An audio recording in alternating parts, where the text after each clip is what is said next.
And we're live. Oh, we are live. We are. This is awesome. Are we live? You know, I just realized that my head was like shifted this way right before we started. Oh, like yeah. it And then happened you last shifted time. really fast.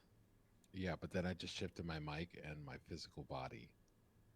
So, Dude, but I don't know if I can correcting on the hold this fly. stream. Correcting on the So, fly. Livebrush for me is going to be holding this pose all day, so people don't realize that Oh, oh no. Is it awkward? production Are you going to have a quality back has. injury after this? I'm trying to showcase that production quality has not taken a major dump. Yeah, she's So looking she out know. for us all. Yeah. Hey everyone, how are you? I'm good, Hey man. Tyler. Oh, you talking to me? How's everyone in the I'm chat? talking to everyone. I'm talking to everyone first. I'm trying to be very cordial here. Oh, I like what So you're doing. welcome to another episode of Livebrush. Uh, I'm Ray Bonilla, and to my left is who are you, sir? Identify yourself. My name is Tyler Jacobson. Illustrator. Concept artist. Mostly illustrator. Oh my That's me. God, we don't need a Wikipedia blurb on you. You know, I do have a Wikipedia. A friend of mine set it up for me as a joke many years ago. But, if people want to go on there and type all kinds of stuff, they're welcome to. I think that's what I'm going to be doing for LiveBrush. Let me switch over to a browser view. Oh, yeah, Ray is muted in the call. So you're getting out of here? See ya. Yeah. Well, I'm muted in the call, but I'm live on LiveBrush, though. Yeah, exactly. Yeah. It's okay. I mean, you know? All right. All right, dude. Our intro is getting cleaner and cleaner every Dude, single our episode. intro's killer this time. It's probably my favorite one, Yeah. I think. We should probably use that So, one. We could pre-record that one and just play it as you the know what? intro. We should totally do that. We should totally do that. All right, So, we're what are you back. working on today? I am going to start something new, probably like a personal piece from the ground up, just like we did in season 2. I have no idea what I'm starting at. I kind of have a vague idea what I want to work on. So this episode, I'll probably be messing around with thumbnails and compositions to get something cool out of it. What about you? What are you doing? I am continuing my underpainting here, trying to get some traction on this thing. I have last week I covered the whole thing in gouache and lifted everything out using water. Then I started to paint on top of it very carefully with acrylics. The only issue with that is that if I use too much water, it would pick up the gouache again because the gouache was still underneath it. So I've sealed everything with matte medium. This is not the exact one I use, but this is what it looks like. This is the stuff that I'm using actually to thin down my paints right now by Winsor Newton. Yeah, so after you seal it down, I can glaze over it and work on top of it, and it's not going to upset the gouache underneath. So that's what I'm doing right now. Winsor Newton, huh? What do you think of them as a brand? Is they pretty good? Dude, probably the best. Good stuff then. Depends if we got an ad deal yet or not. Yeah. Let's not jump the gun. Yeah. We don't want any free advertising. So you are working on. So what were you working on? Photoshop? Yeah, I'm just gonna be in Photoshop. I know last stream I had promised that I was gonna go back to the easel and do like portraits again of, like fan art of movie portraits, and I think I still will. But Yeah, we will. We'll get it. We'll back into that. But people are we'll get used back to into your that. empty promises at this point. Yeah, I so I mean, mean, I wanted to keep that consistent. I don't want them to think like I'm going to pay off what I've said. And so yeah, I'm in Photoshop. I'm just going to be messing around for a little bit, trying to figure out cool compositions. And so yeah, that's my basically, plan. F in the chat if you're not surprised that Tyler lied to you. Oh, I'm getting. Oh, I love this. I'm getting. Every once in a while, Windows will be like, you pressed a key too many times. Oh yeah, I And noticed that it's doing that. It yeah, does that. sticky key. It's crap. It's what it is. Tyler, are you saying that I should go back and go back It's to the probably dark gonna. side? I mean, it might show up in the chat. No, I mean it might show up in the audio, but I doubt it. But we'll see. No, I don't. Oh, would I hear anything? Oh wait, I wouldn't hear anything. Yeah, I don't think you would. I don't know. We'll see how the stream was. But Yeah. what was I saying? Oh yeah, Conan the Barbarian. Like, what do you think of that? I was thinking the other day about it, about how like I have so many ideas for fun things that This is all fun, by the way, but like things that little fan art things that I want to do, and Donato from Donato Giacola. For those who don't know who talk about, because sometimes we do first name stuff, and it's like I hate it when other streams do this. It's like, oh, well, Gary. Oh yeah, It's yeah. like, We what, should Gary probably watch who? that. We should probably Yeah, watch we that a should little bit. more you than me, man. No, yeah. So I'm like the king of that, man. This is awful. So Well, when we're hanging with Norm, old Normie. no, we were just talking off right before the stream that like things that I'm irked by. When I get on, when I listen to other streams or like podcasts, I suffer from the same thing. So like um, the bad audio, right? And I've been like the cause of bad audio for the last 4 episodes. So Yeah, I mean he and was now definitely the now I'm cause. I'm the cause of like inside baseball speak. Freaking hate that. So what Donata was talking about, doing the idea of like, I was talking about doing a Conan the Barbarian Arnold painting, and he said, "Why don't you do one like that's a fuse between that and like John Buscema?" Uh, and I was like, "Yeah, that sounds great. That's awesome, Donato. If I was actually a good artist that was able to do such things. But I was like, no, no, no. But I was thinking to myself, like, you know what? It'd be awesome to just explore a world just for fun and build out like props and things like that. And I don't know. I mean, like Ari Howard is awesome.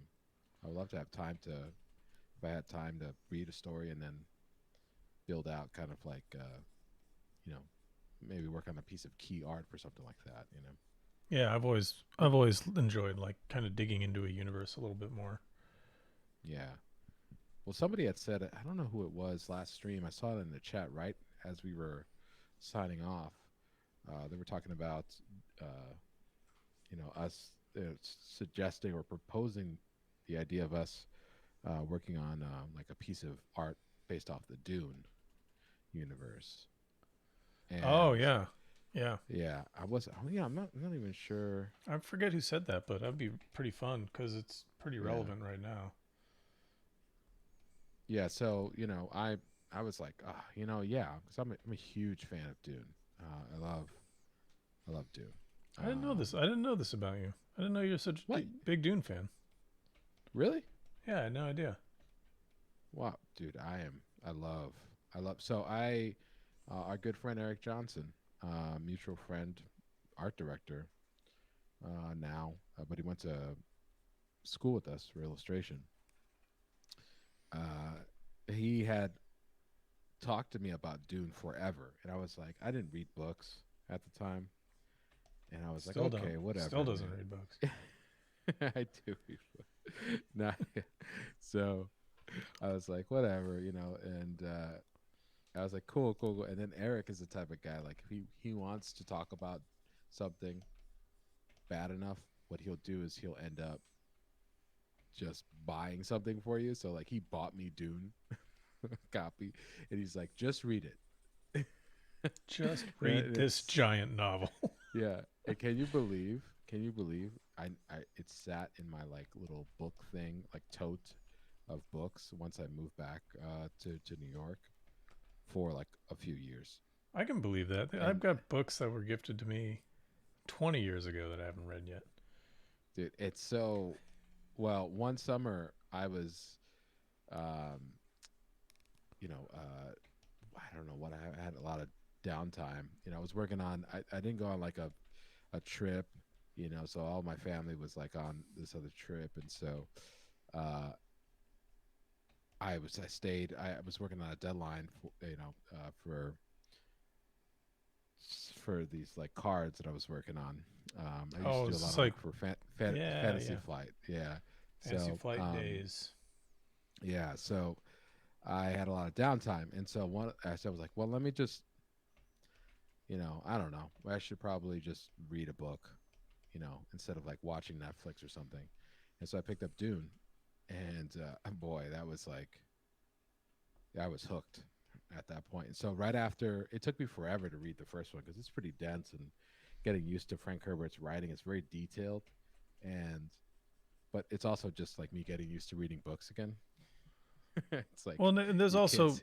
from the amount of Dune that I've read, there's not a lot of exposition. There's sort of just like, these are the characters and they're talking about stuff and you don't really know what the heck they're talking about, and you're eventually, Yeah, it's going to happen eventually. You'll get an idea of what the hell they're talking about.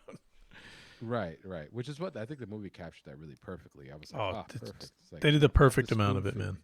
We can Spoon get feed. into talking about how great the movie is, but that is the key thing that I noticed was that they did the same amount of exposition.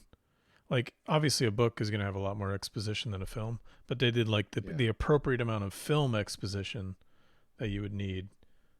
It was like, in film terms, this is the right amount of exposition. Anyways, I'm interrupting. Go right, go on, right. go on, go on. No, no, no. You're good. No, I'm just reading. I'm like, as you're, I realized like, oh, we should read the chat. And Kate Welch.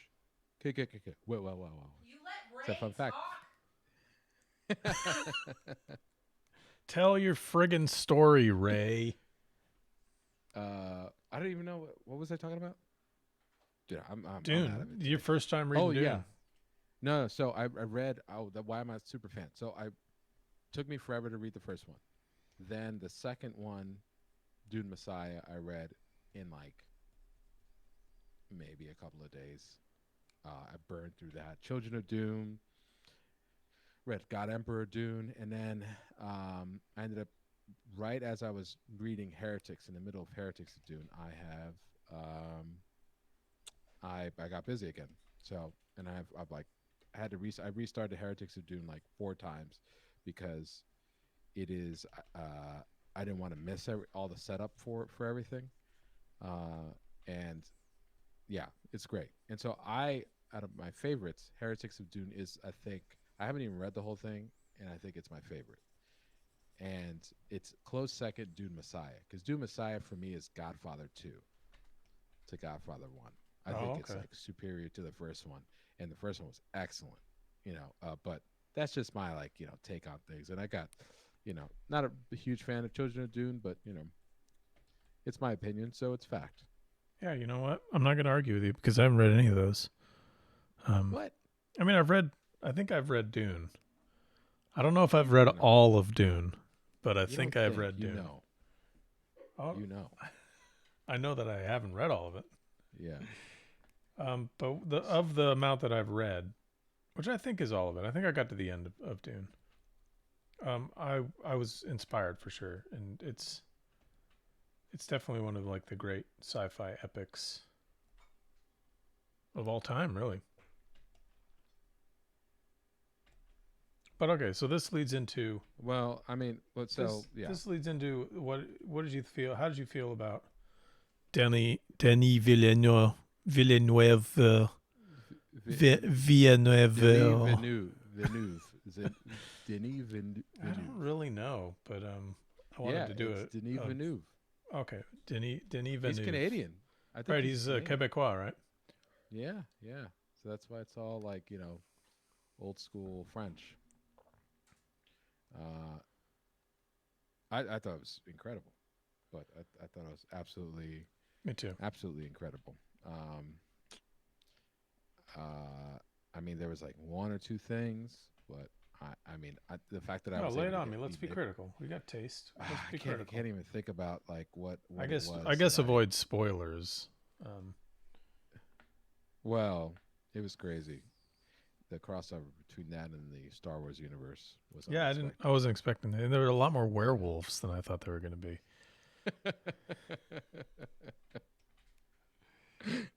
Werewolves in the desert. Yeah, Dune werewolves. Really weird, but creative choice. Creative choice. I mean, I don't know, man. I just yeah, I liked all it. I now like since it's been some time. I watched it a couple of times. My one regret is I didn't get to see it in an IMAX. But I Yeah, I mean, wasn't going to go into I just theater saw it in anytime regular soon. theater. He only shot like a portion of it in IMAX, right? Or was it all in IMAX? I have no idea, but I wanted everything. I've been waiting forever. For the for Dune to come out. Yeah, because I was so worried it was going to get messed up, and I mean, we were talking about that, right? That uh, the cinematographer had left from Blade Runner, and Yeah, Roger Deakins it left pretty yeah, early on. And I looking back on that, from what I understand, and I might be wrong about this, but from what I understand is he left the project in order to work on 1917, which oh wow, is really good. Like they did a fake tracking shot for the whole entire movie, so it's it looks as if it were one single shot. right. Um, so that was probably a good move. I think the cinematographer they did have on it was great. Anyways, I can't remember his name at the moment, but yeah, no, I mean it worked out in the end, and I thought the movie was just absolutely amazing. You know when I knew that Well, it was going to be awesome. It's such a stupid thing, but it's they have this scene where, which is not in the novel, from my recollection, is it isn't, where the scene where the imperial sort of envoy comes to basically to Caladan to sign the paperwork, right? It's a paperwork ceremony, basically. yeah, that was like only implied that occurred in the novel, right? I can't Yeah, remember. right. Yeah, I think to my knowledge, yeah, from my recollection, yeah, but I could be totally wrong about it. But there's this like little scene, the scene where he signs it, and Duke Leto goes, "Is that it?" And the guy goes, "That's it." And I was like, "This movie's gonna be a masterpiece. Yeah, yeah. There It's was a gonna be a lot. masterpiece." There was a lot that I just immediately off the bat I got it. Um, Yeah, I yeah, could be critical. Like I could be critical of a bunch of things as just from a film standpoint. I could be really critical of them. But like I hate VO, so I hated the VO at the beginning. Like I hate VO. I hate exposition done in that way. What's VO for those noobs? The voiceover that they did. Like when a movie does exposition with a It doesn't voiceover, take that much effort just to say voiceover. I mean, how well, much breath did you actually we're gonna start using lots of film shorthand. Here we go. do? This is gonna be cryptic. No one's gonna be able to talk about inside baseball. No one's gonna be able to know Wait what a we're second. talking about.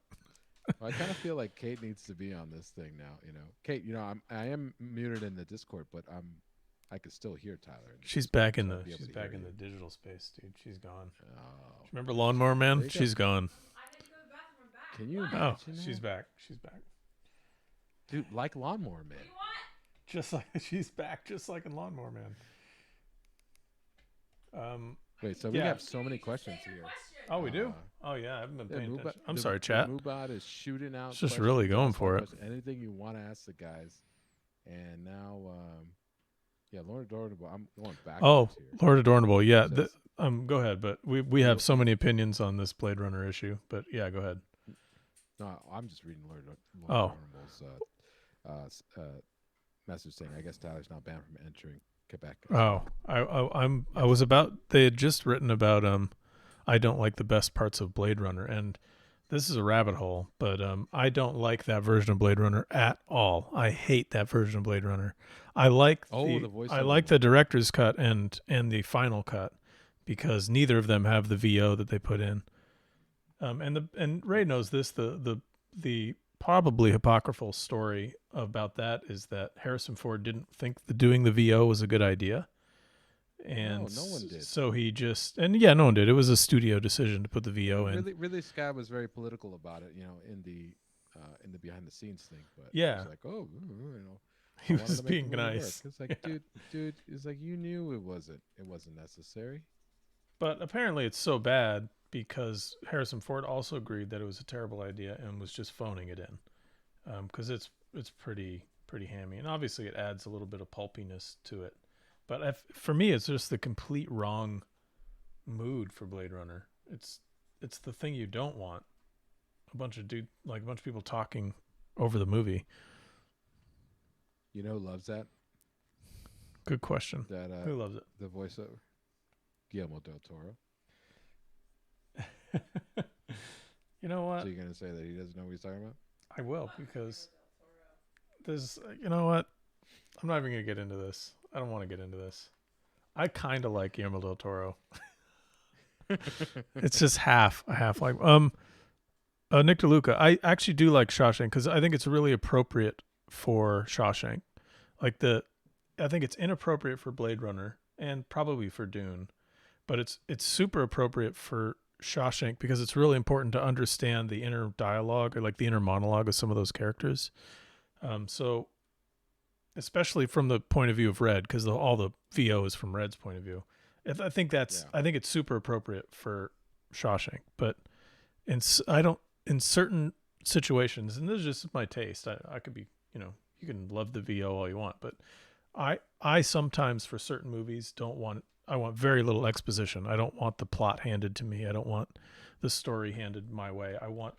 To I want that sort of like Christopher Nolan feeling of like I have no idea what happened here, and I got to reanalyze this to get a better idea. Right. I kind of Right. like that as a filmmaking Yeah, process. I'm the same way. You know, I just want to say, King Ericus, first time chat. It's actually it's who says, "Yo, check out these two rock stars. Looking forward to seeing what you guys cover in your stream, guys." This is actually Eric Braddock, Oh, who's a Eric, hey fan. man, Do you know Eric? I do long time no chat with Eric, but yeah. What? Yeah, man, I know Eric. Man, I've been knowing Eric. Oh, geez. Oh, here we go. Eric's from Denman's not Philly, here, man. so Eric, who's well? I think Eric met me first. Then how do you know Eric? Well, whatever. It doesn't matter. yeah. This stream's about Eric. Let's not. I secretly know him. Okay, and we talk about you behind your back. How about that? Yeah, yeah. That yeah. I can hear you talking about my back, and I could imagine Eric saying, "Hey, I don't feel comfortable doing this." Yeah. It's like I don't know if we should be doing this, man. He's a friend. He's a friend. We're doing it. It says me and Tyler are best buds. We talk about Dune all the time. Yeah, Obvi. Yeah. yeah. Back when we read it, decades before you did. That's why you can't recall anything from Yeah, I it. don't remember any of the details. I I read it remember. so long I know ago. It's there's way ahead of you. there's someone named Paul. There's someone named It's so ahead of Jessica. you. Someone named Chad. I really Someone love named how Billy, Duke Billy. Sting, I think. Oh yeah. Sting, was that a character? That's the thing. I mean, I know you. I'll let you complete your thought, but I was kind of weirded out that, or not weirded out, but just puzzled that they didn't have. What's his name? Siddhartha. Is that what it is? The character's name is Sting's character from the David Lynch. I thought that Batista was No, he's his not. character. Batista's the different character. They Oh didn't my have god. Siddhartha Oh, at I don't all. know. Um, I don't know. he, Who he- cares? well, he could be coming back though as a second part.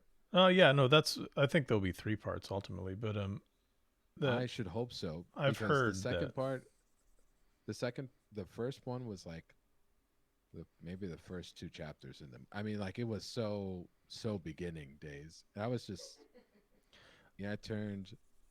Uh, I turned to Jamie and I was like, nothing. When it ended, I said, barely anything happened.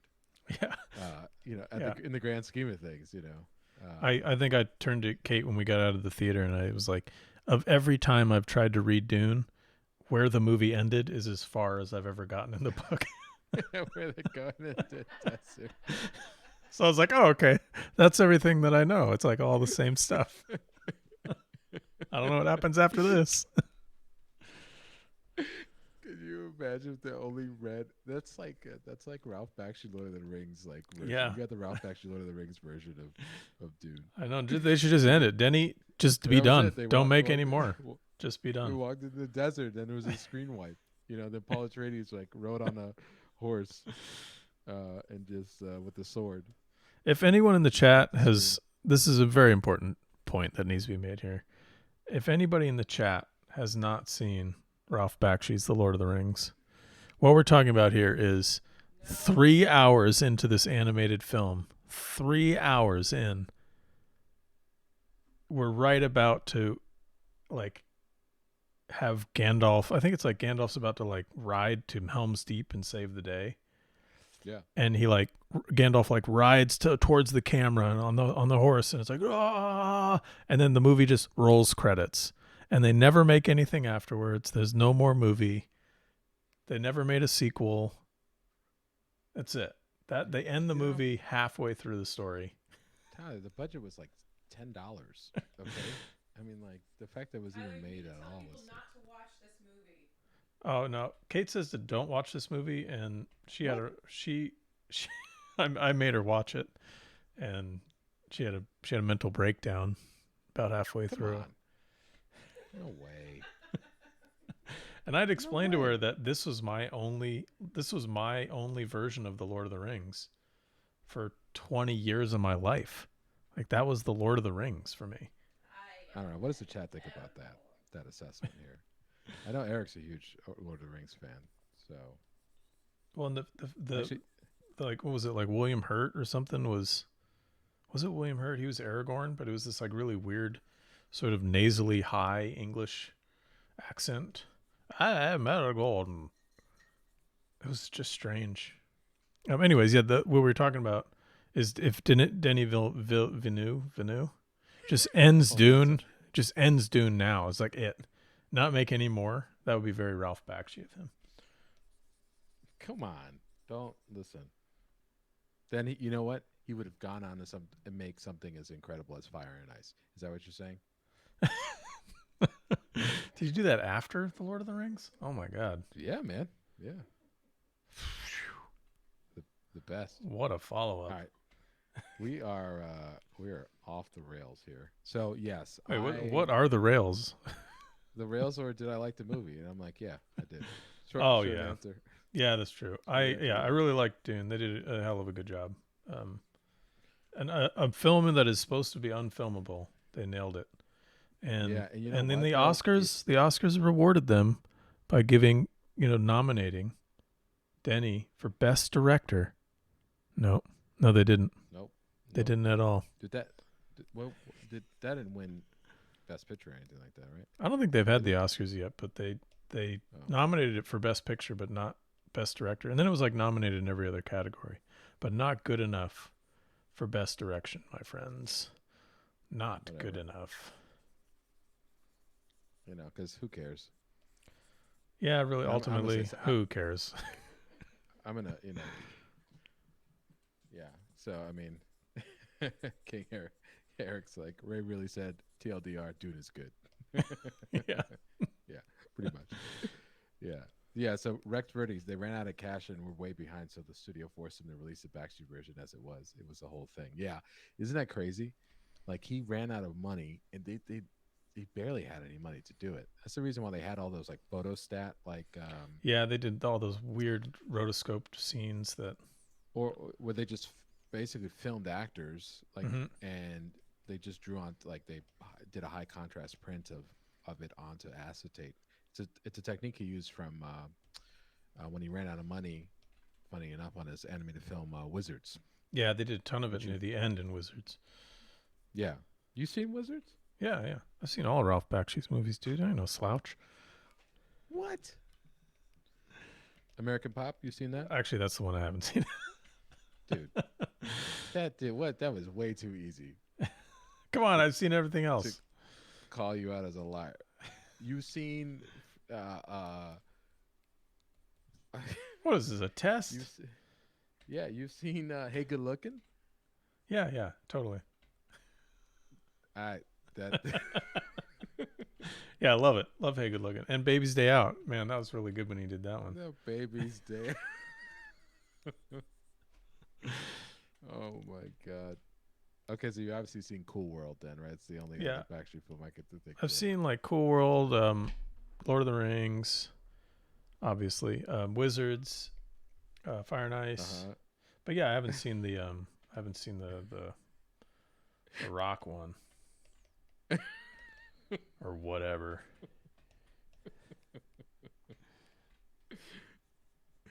Oh, oh my god. That is so you've seen a couple. Why don't you just say you've seen a couple of action movies? Why? Why even bother saying you've seen his whole filmography? You've I've covered. never missed a beat. You never, never miss. You ever seen Last Days of Coney Island? No, I haven't really seen any Ralph Bakshi movies.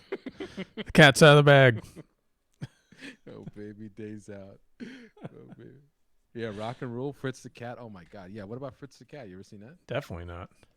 Oh man, Rex Brady knows what's up, man. That's what I'm talking about. I think the funny thing here is that I thought that Ralph Bakshi had only made like a few movies. So I was like, yeah, I've seen them all. I've seen them all. Nah, man, he's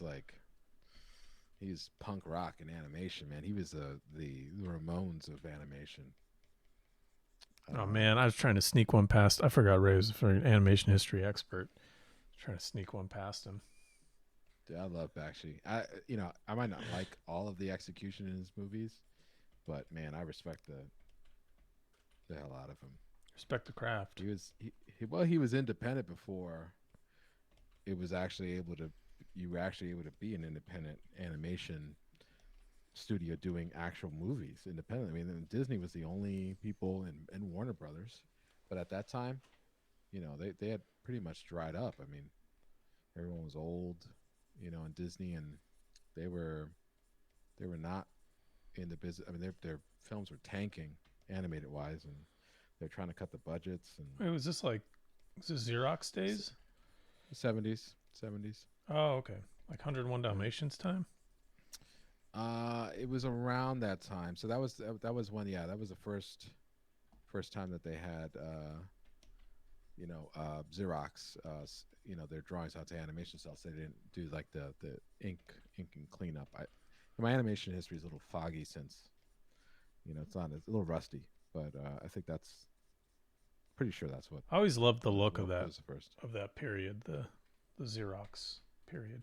Well, they did it to save money, and then when it came into like when you have films like Robin Hood, like by that point in The Sword and the Stone, like their budgets were just a machete taken to them. Now, those are some You really good compare ones, that. though. Yeah, they are because they had some incredible animators on it, but Yeah. it wasn't like Sometimes it's not budget like ain't Snow everything, White man. or Sometimes no budget, you make a good movie. Tyler, that's why Ralph Bakshi proved that basically. Fritz the Cat. Wait, are you trying to say? Hey, take care, Charles Sutting. Thanks for joining us. What am I trying to say? No, I was We're just. getting into this animation. I was reiterating your own point, but pretending it like it was my own, and Oh, you okay, caught yeah, me again. yeah. Caught me again. I don't know how we got on Backstreet, but whatever. Yeah. So, oh yeah, Lord of the Rings. That was actually my fault.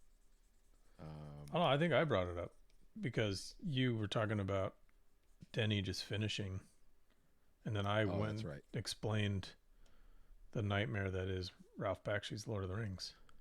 It's But not a nightmare. it's not even a nightmare. I agree. I take that back. I really like huge portions of it. I like So it's Frodo not a a perfect lot. film. I think Frodo's really good in it. He's even better. They did Frodo even better in the Rankin Bass Return of the King. But it's the like most of the Ralph Bakshi stuff is really cool. Except his Gollum's really It has bad. its moments. It has its moments, man. You know, I mean, and look at what we're comparing it to. For goodness sake, I mean, three masterpiece films. You know that Oh yeah, Peter it's over. Jackson's. I Oh, mean, I like, know. Yeah, why yeah, even try? yeah. You know, it's not. It's a, don't even bother doing it. You Like, know. don't even go back to the Lord of the Rings. You know, don't touch Tolkien's universe. Like, don't. I wouldn't do that. Not after Peter Jackson. I wouldn't dare go back to the Lord of the Rings universe. It would be a bad idea. Certainly wouldn't spend $600 million on it. I thought it was like 1 billion. It might be a billion. I'm pretty sure it was a. I don't know. We'll never know. That's all rumor, right? Yeah, we're about to find out. Yeah. Okay, so we got some questions with Nick DeLuca, 96. What's up, Nick? And Rex Verdi, or Lord of Durnable, I do see your question, and we'll get to that right after. He says, Livebrush, here's a nerd specific question.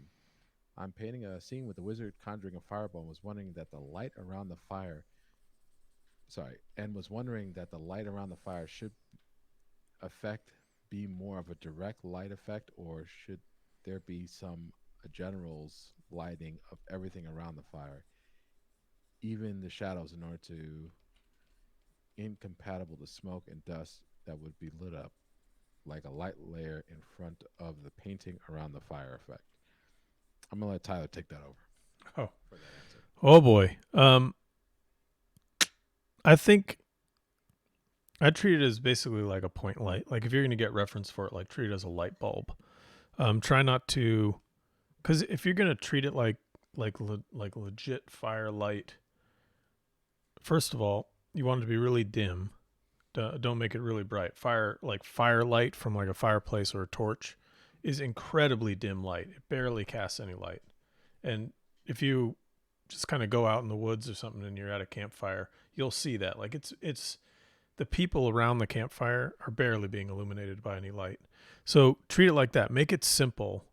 Um, if you're going to try and light every single thing around it with that as a light source, it's going to get the image is almost going to get busy. So be careful of that. I would treat it like a really dim light bulb, and that's your light source. And then a great rule of thumb on this is to make the flame the brightest part. So make sure that everything that it's lighting isn't anywhere near as bright as the flame. The flame's the light source, so that should be your brightest point of light in that area. Um, that's probably how I would go with it. But it takes a lot of, like, if you look at paintings of people like Ghost Rider, like really well done ones, you could see how, like, or anything with a glowing effect for that matter, you notice like how keyed down all the other values are to make it feel like it's the lightest thing in the room, Yeah, but it at the same time doesn't produce, in terms of span of light source, uh, it's really weak in terms of its the radius of forms that it affects. yeah, exactly. It's barely casting light. I guess is the best way of putting that. Yeah, yeah. It's because if you look at even a light bulb next to a fireplace, the light bulb is super bright white, and the fireplace isn't. So just that alone should inform you like how much light the fireplace is actually casting. Fire really doesn't cast that much light. The brothers Hildebrandt would do it really well. Like a great example actually is this Winslow Homer painting at the in the Metropolitan Museum of Art, and it's just firelight. It's just people sitting in the fire, and you could see how dim the actual fire is in terms of just the values. It's such a low key painting, and it's just a lighter hit, and that's it. Boom, done. And like as soon as it just hits the sides of maybe the figures, and it dies off immediately, and it's such a wonderful effect of fire. I really like. I'm always it's probably one of my favorite people by a campfire paintings because uh, it's exactly what it feels like being like walking towards, you know, back towards a your friends or something sitting by the fire. It's like literally the same feeling. Yeah, I was gonna. I think I found this one at the Met. I was gonna pop a link to it in the chat because it is just the perfect example of what firelight, even if it's a magical effect, like even if it's a fireball, it's a perfect example of what it can look like. And if you go to the Met, they have tons of art there for free to look at, and it's all incredibly high resolution. There you go. I'll put that in the chat for you guys. But check it out. That Winslow Homer piece, Oh, you found it. 1880. Oh, awesome. Yeah, 1880. It's just a wonderful example of like what firelight, how dim it is. It's not much. It's just like a really heavy orange gel over everything. Yeah. Do you remember that other one? It was like a little candlelight piece with like the two children, and one of them's a little bit older, and Oh and yeah, the older one's telling the other one like a story, and she's like freaked out, and that was so good. We stared at that for a long time. that was the one I think I was like getting yelled at for almost touching. I No, got I yelled mean, at the Met I, a lot for I'm almost touching a kind lot of of lost count. paintings. I kind Yeah, of lost kind of count, last guy. Tyler. Do not go to the museum with Tyler. Yeah, I get really excited about a painting and I'll like gesticulate near it and really Dude, close just to it, like really close to it. he'd go like this. Look at this. This is so great. I mean, literally, this is Tyler Sir, right here. It's please Tyler's shot. don't Okay, touch the I guess. paintings. Can you back away, sir, please? Boop, You boop, know, boop, boop, when you boop, put boop. the little velvet rope like 2 inches from the painting, what do they think? I'm not going to lean over it? I'm going to lean over it. Dude, it was. I was very. Ray was embarrassed. I was. I His was. his No, I was more hometown. stressed. I was. They were like, Ray, you're not supposed to bring your friends here to the Metropolitan Art Museum. Who are these friends of yours, Ray? I thought you vouched for them. I thought you said they were cool. This guy's trying to touch the paintings. What's the deal? I thought he was cool, Ray. What's going on here? In my hometown, in this city. Yeah. You gonna come here? Yeah, Ray pulled me aside. He's like, dude, you're embarrassing me. I brought you here to my museum. I vouched. Remember we found like one of Yeah, Bill's books in the Met? dude. Yeah, yeah, yeah. Bill Mon. Yeah, it's rad. It was rad. I think it's still there. I saw last time I was there. Oh dang. Yeah. Artist Complete Guide to Drawing Ahead That's one of the best head drawing books out there, I think. and color. And color. Yeah, it has a really good simple like color theory in the back. Yep. Good seeing you, Gotta Eric. follow. That dude, Eric. Yeah. Take care, man. Yeah. Best of luck with everything. Oh, Eric, post your before you leave if you haven't left yet. So Eric just left Blizzard, where he worked there for a couple of years, and he's starting his own video game company. And Oh for yeah, the post life a of link, me, man. Post a link. yeah, please post a link. I forgot the name, Eric. I apologize. I did check out the website. It's sick, but it's a super exciting project. Congratulations on that. Yeah, it's awesome, Um, so, shoot, what was it? So, I saw a question. Oh Yeah, yeah, so what do we check got? that Any out. questions? Well, there was about like my favorite animated movies. Oh man, And I that might is a be, great yeah, question. I might be there I might be here for a while, but I'll just make it a short list, dude. Just make it a short list. well, I don't know. I mean, like it depends on because you gotta think like, You know, what do you base oh, it on? yeah, It's tough. raise a little. Rex Ready said, raise a little quiet. Can you up his mic a little? Yeah. Sure. Oh, I think you're maxed out. You might have to lean in. I got you Okay. maxed out here in OBS. All right. Is that better? I mean, I can hear you louder, but how about the chat? You gave me. Yeah, I don't know. I mean, I could go. You want me to go? Because I can go. My favorite animated movies. I can do it. No, no, no. If you're not, Uh, if you don't well, want to do it, dude. you've seen all of three I've seen all Ralph Bakshi's movies. We've gone over this. Seen them all. top top three favorite Ralph Bakshi films. Go. My favorites. Let me start at the top with my three favorites. Oh, I haven't seen The Last Unicorn. That's right, Kate. So, Oh my God, I know, Tyler. I know. Yeah, Oh my God. Take care, Eric. I'm so glad that Eric's leaving at this point to see the. I'm sorry, I Eric. want him to see the I'm fall sorry. of Tyler Jacobson. Um, all right, so I will. I'll take over. I'll Yeah, take and I'll just Jesus. give you time to think. Fly this plane. It, I mean, if you want like, um, I separate it to like independent animation versus Oh, here we go. Jesus Christ. studio stuff. So okay, yeah, I know, man. And then like, well, 3D is also like The Incredibles Like Up. Have you is seen one of Up? my favorite. Oh,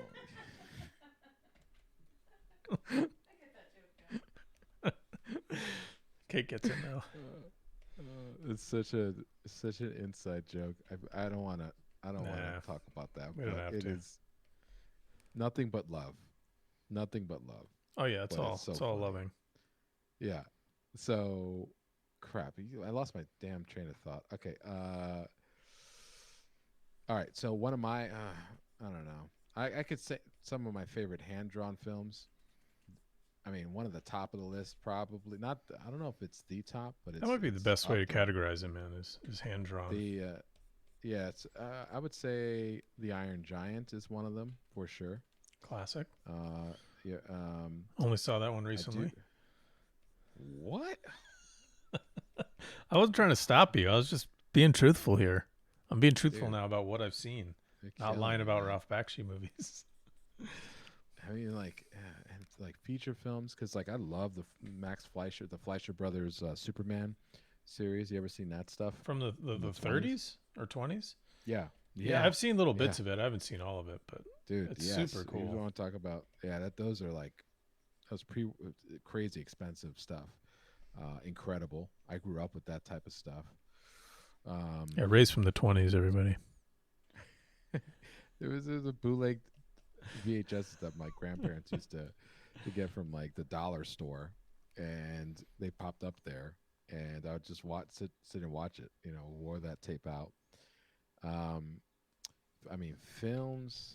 I don't know, I really love The Sword in the Stone. Um, things like The Lion King, of course. Like I'm a kid from the '90s, so a lot of that era of Disney is, really near and dear to my heart. Um, But then you get into 3D, and then of course you got Toy Story. You've got, I mean, and then the list goes on after that.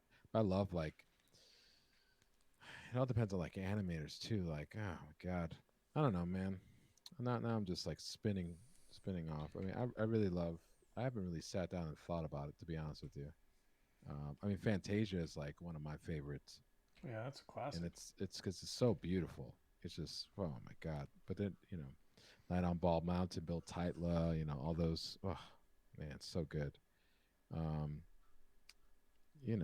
So I don't know. you're not Uh, the GI Joe movie, is what you're saying. Like the GI Joe movie is not on this list. all right, well, I will put Transformers, the Oh animated movie, yeah, though. Transformers the animated film Yeah, with yeah. the music by So, Weird Al Yankovic. Yeah, yeah. uh, so, oh, but well, yeah. So I digress. But Gib Santos says, "Do you guys have tips for exercises for people that don't have access to ateliers or courses with a more formal academic approach to art? I'm self-taught artist, and besides some good channels on YouTube, I have a feeling that I'm always behind regarding my studies because of how hard it is to get access to good education where I live." Well, Gibbs, I think that's it's tough. I think having one place I would maybe go to, just I would download maybe the Andrew Loomis books to start off with. Um, they're free. You can find them online for free. And there's a lot of sources on YouTube that are free. They have free sort of aspects to them. It all depends on kind of like the quality that you're searching for. Like you want good stuff. So James Gurney, Jeff Watts are two places that I would go to. Andrew Tischler Yeah, I um, like Andrew's is stuff an quite a bit. you know so James Gurney, Jeff Watts is like kind of more figurative stuff. Andrew Tischler is like landscape. He does all everything, but like he does a lot of these incredible landscapes.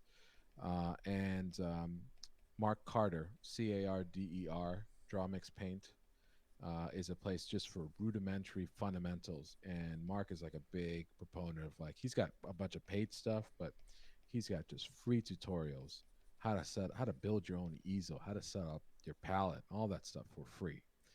So I would start there, and Yeah, then his in color terms palette of stuff is I still love his stuff. yeah, and then what I would do honestly, there's I have also a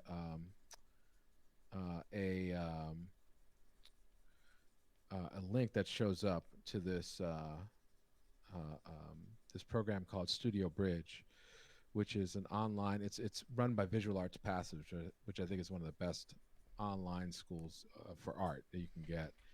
And Studio Bridge has basically demos, and it's a whole community. It's like they bring in artists in residence every a new artist in resident every month, and you can ask them any questions you want. They talk about their work and their process, and you learn all of their entire process. And you watch them do the demo, and then also on the flip side, any artist that has been an artist in residence at Studio Bridge, ha, you have access to that recording. And so I would, there's a link that usually shows up on the Moodbot will show up about like a 4-part lecture that I did for Studio Bridge. That link actually leads you to I think a 2 week free trial. And you can go in and just log on to the Discord. They have a Discord community. They have with exercises and they have life drawing and so on and so forth. Good stuff on that. And yeah, uh, and then after that, you could. It's $39 a month, but I think it's absolutely worth it, especially for their life drawing stuff. I think you just need community too. Drawing along other artists. I think Illustration Isolation is another place I would go. It's every Thursday, uh, and you should check that out. Just type in Illustration Isolation. So Visual Arts Passage, the same people that run Studio Bridge do that. And then just start from there to kind of see what you want in terms of exercises. Just drawing. Um, try and I mean, it depends on what you want to do in terms of fundamentals. I don't know where you're at, like level wise, but if you want to learn how to paint traditionally or digitally, I would just start off with just basic values, black and white. Like I'm doing right here, which is just basically white and a mixture of the dark is just basically I think it's ivory black, uh, and that's all I'm doing. And just working on drawing is the key. So values and drawing. Yeah, those And the Andrew Loomis fundamentals books allow will, you to build everything else. yeah. And so that's the key. Is just get it. Don't worry about the fancy like techniques. Um, and Tyler and I will tell you. I mean, it doesn't. That stuff is like that'll come later. It's all about just fundamentals. I mean, both of us are using the same exact principles of form to execute our work or for design, value, color. I mean, we're using those fundamentals and we've practiced them over and over and over again. But it's really just we're leaning on that knowledge to do our own work. So without Yeah. that, I just don't think you. It's really hard. It's really difficult because you really limit yourself. I hope that was an answer. I mean, it's a great question. It's a very big question though, and so hopefully that very truncated answer was somewhat helpful. Well, and I think in a lot of ways you're pointing out that there's a lot of online stuff. A formal atelier school is great, but I don't even know if we had that. We had a lot of fundamentals and a lot of classical training, but they're hard to find those. And but there's so many resources online, which I think is like the short of what Ray's saying is there's a lot of great courses, a lot of free stuff, um, and a lot of stuff that's not super expensive either. It's way cheaper than going to art school. I'll tell you that. Oh yeah, Um, totally. so there's a lot of resources online that you can find, and I would definitely start where Ray's the school that Ray contributes to. I would start there. There's some really great stuff there, and everyone who teaches there has had pretty much the same training that Ray and I have had. Very classical when it comes to understanding theory. But yeah, the techniques, all that stuff, I wouldn't worry about any of that. That just get your fundamentals down, and that's if you can do a portrait, if you can do a landscape, if you can paint a figure, multiple figures and still lives, you can combine all of those into illustration and all of those into fine art. Super easy. Yeah. Um, that's a great sum up. Uh, yeah, Tyler, it's a great sum up. I agree, 100%. But it kind of Okay. highlights the uniqueness of our education. I mean, wouldn't you say? Yeah, it does. I mean, man, picking your education is a tough. It's tough. I honestly think we lucked out. It's not the It same, could have man. been, I've heard people coming out of our same program. I've run into them. yeah. Well, I think also like yeah. I mean, I think that's we caught it at the perfect time.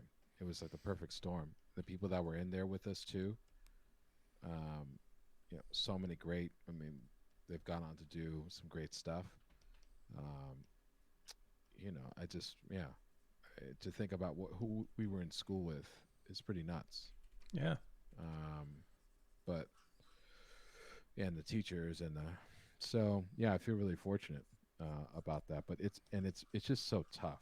You just do your research, I think, and also just um, if you want to do a specific type of artwork, you go and make sure that you have teachers that understand that. Like and understand the value of fundamentals. It's like a perfect. It's got to be a perfect storm, which is why you got to kind of like you know get it a little bit of education here, get a little bit of education there. I mean, it's tough. And also I just want to point out that learning uh, didn't end for us. After we left. When we left school. yeah, no way. Just began. You know, yeah.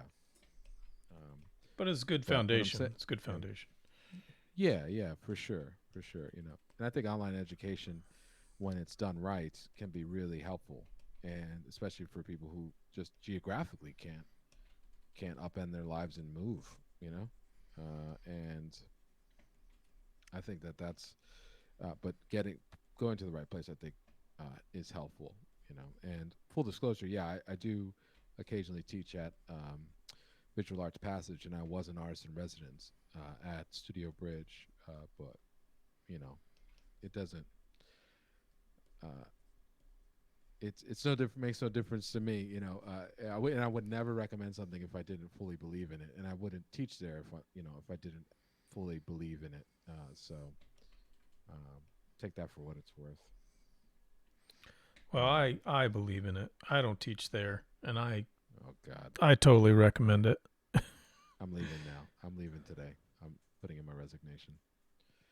So But I think a note, just to add one little thing to that, like if there are a bunch of artists you like look at their bios, try and like research their history, see where they went to school or studied.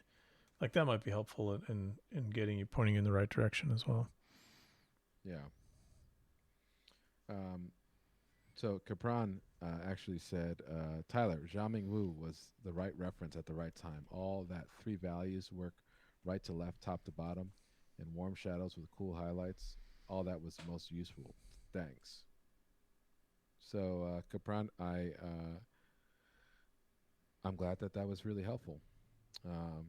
And Tyler, it's interesting that you got all of the credit behind that, even though I Yeah, yeah. said No, 90% no, of the no. stuff. I'll take it. I'll take the credit.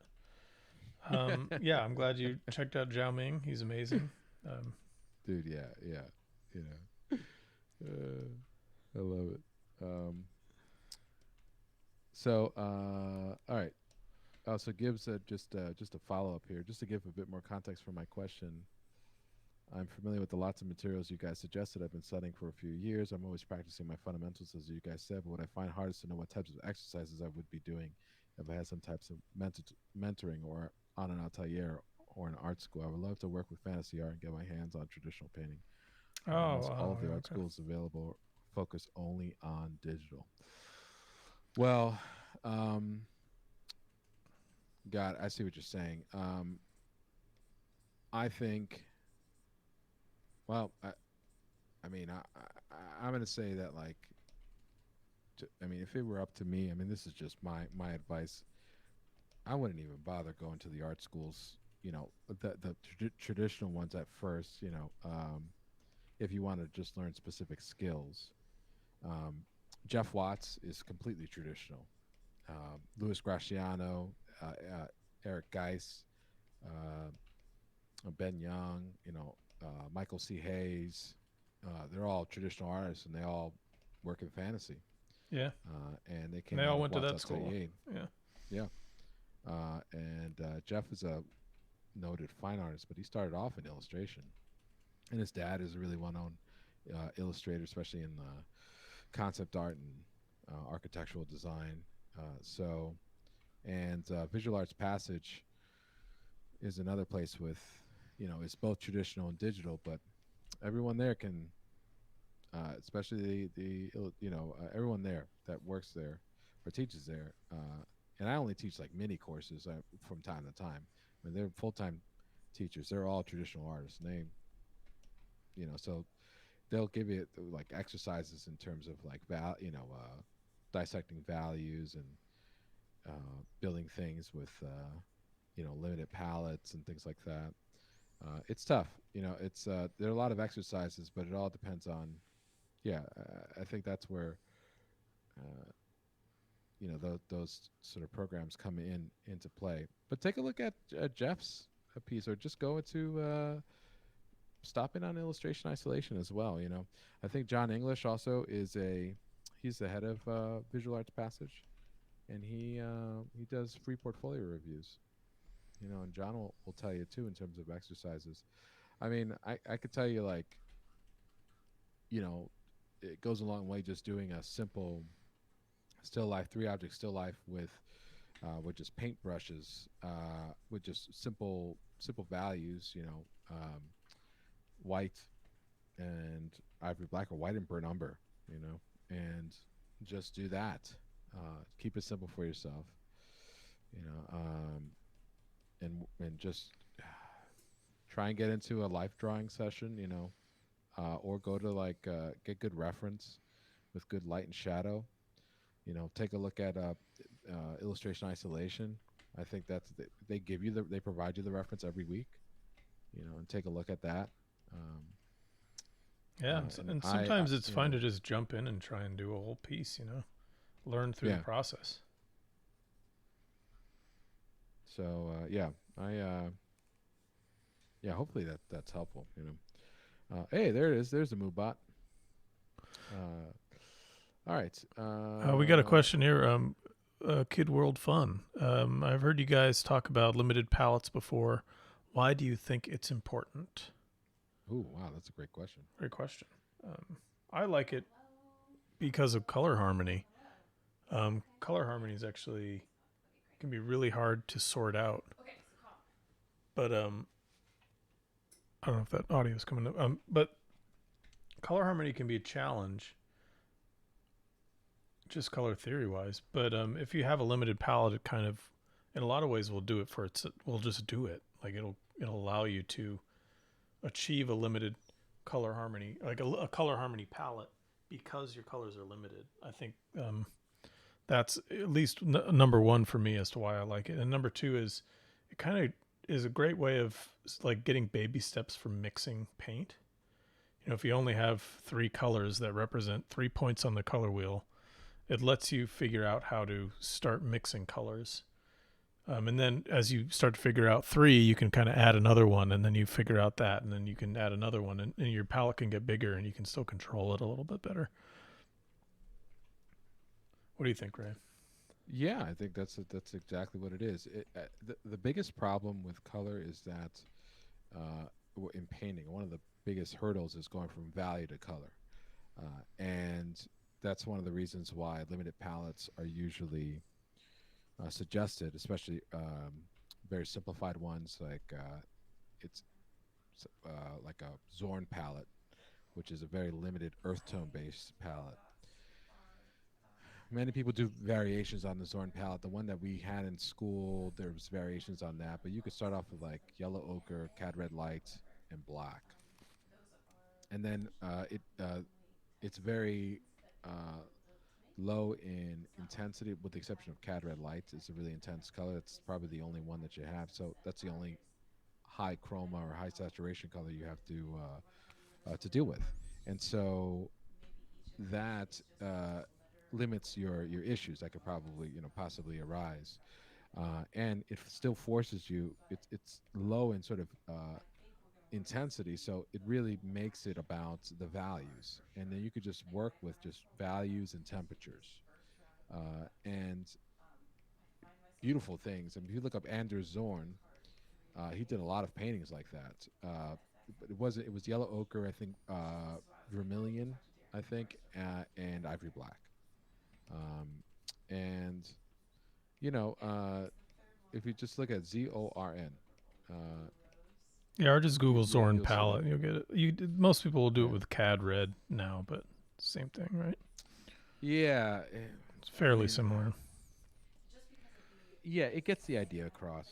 It's not the exact Zorn palette, but yes, it gets the idea across. And in school, we actually had the palette of yellow ochre, terra rosa, and black. I loved that palette. Um, yeah, I think he threw and in that's more of a French that's more ultramarine of a little a bit, didn't he? depends on what who the teacher was. We were there's some that did put in ultramarine blue, Mm-hmm. others that didn't. I mean, did Tamutsu do that?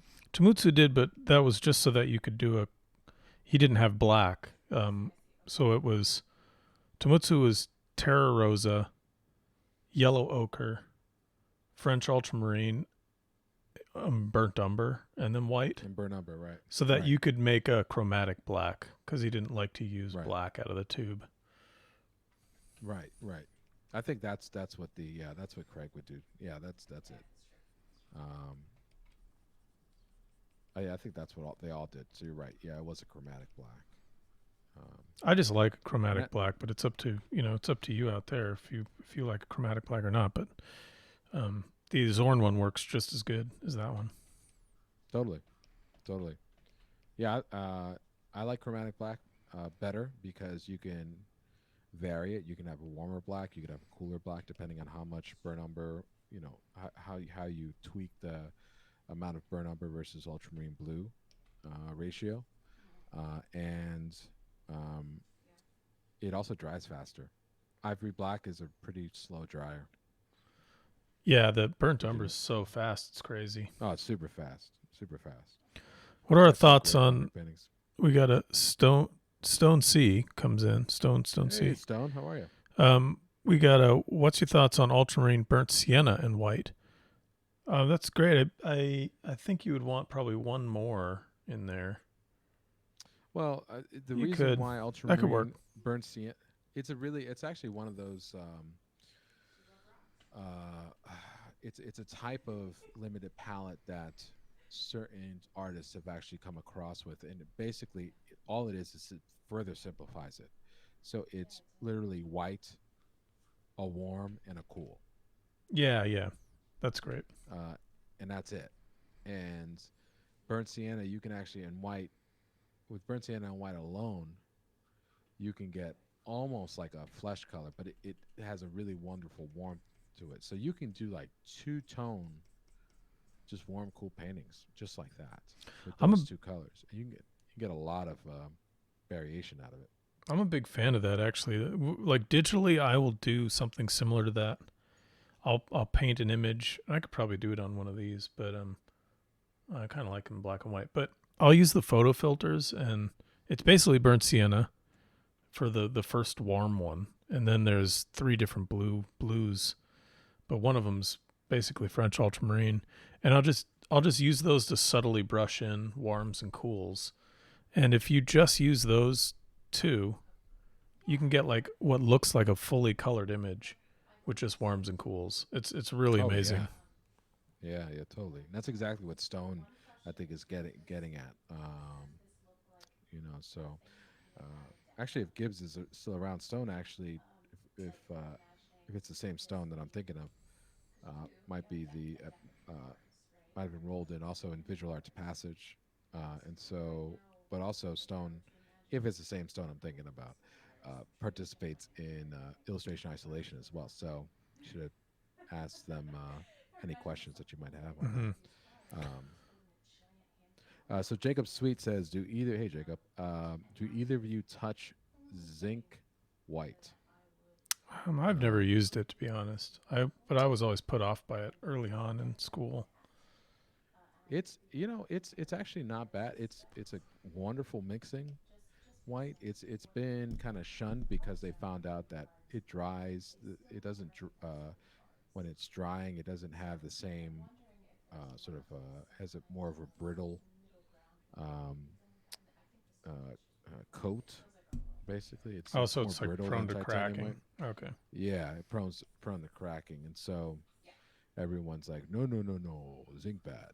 Even though it's I've never seen a non-cracked painting in a museum. So yeah, and, well, I've seen a couple of them, but it had nothing to do with zinc. It had to do with the fact that it was like stored in a port town or something like that, and yeah, yeah, lit in rooms with candles and stuff. So, but I get it. That's why people love so. But zinc's a great mixing. It's a more subtle white because you can mix all subtle tones with it.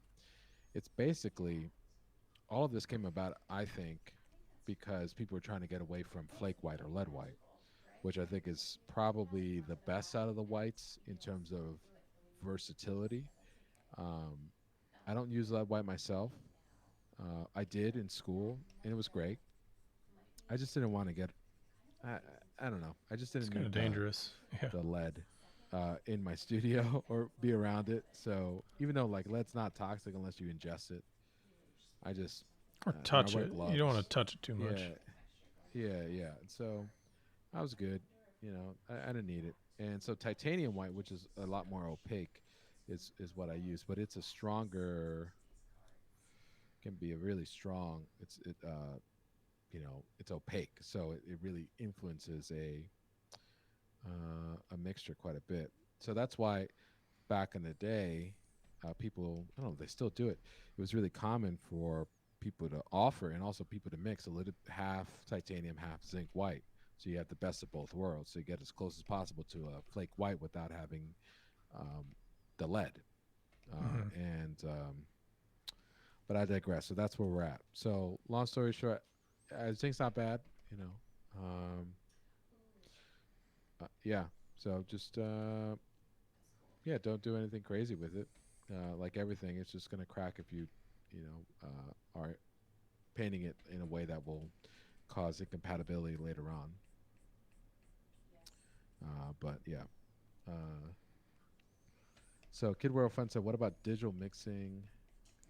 Yeah, this is a What great about digital question visual? actually. Yeah, I would dude, totally you recommend. actually dovetailing that on your, but you were talking about that actually on your burnt sienna, like talking about it digitally Right. too. When we were talking about, I think there's a few different things you can address when it comes to digital mixing, like mixing colors on the screen.